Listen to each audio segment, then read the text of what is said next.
Madina Munawvaraga hurma ektirsam menga qanaqa foydasi bor degan savolga biz shunday javob beramiz.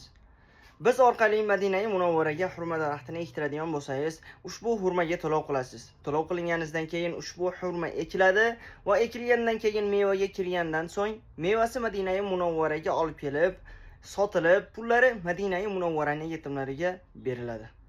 Qanday beriladi deysizmi? Ushbu hurma Madina Munawvaradan 400 kilometr uzoqlikda Qosim degan shaharda, ya'ni shaharga ekiladi.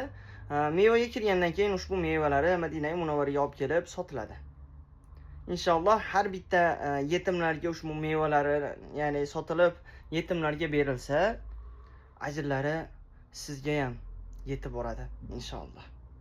Qanday zo'r narsa, qanday yaxshi imkoniyat. Chunki Rasululloh sallallohu alayhi va sallam aytadi, kimki yetimni boshini silasa, g'amxo'rlik qilsa, xuddi jannatda ushbu ikki barmoq bir-biriga qanchalik yaqin bo'lsa, men bilan birga yaqin bo'ladi jannatda deyiladi.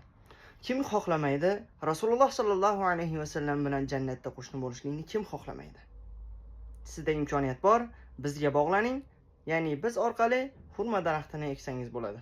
Albatta inshaalloh qo'limizdan kelganicha sizlarga tezroq ekib, sertifikatlarini tashib berishga harakat qilamiz. Nomerlarimiz profilda bor yoki bo'lmasa +996 554 21 20 01. WhatsApp, Telegram bor inshaalloh.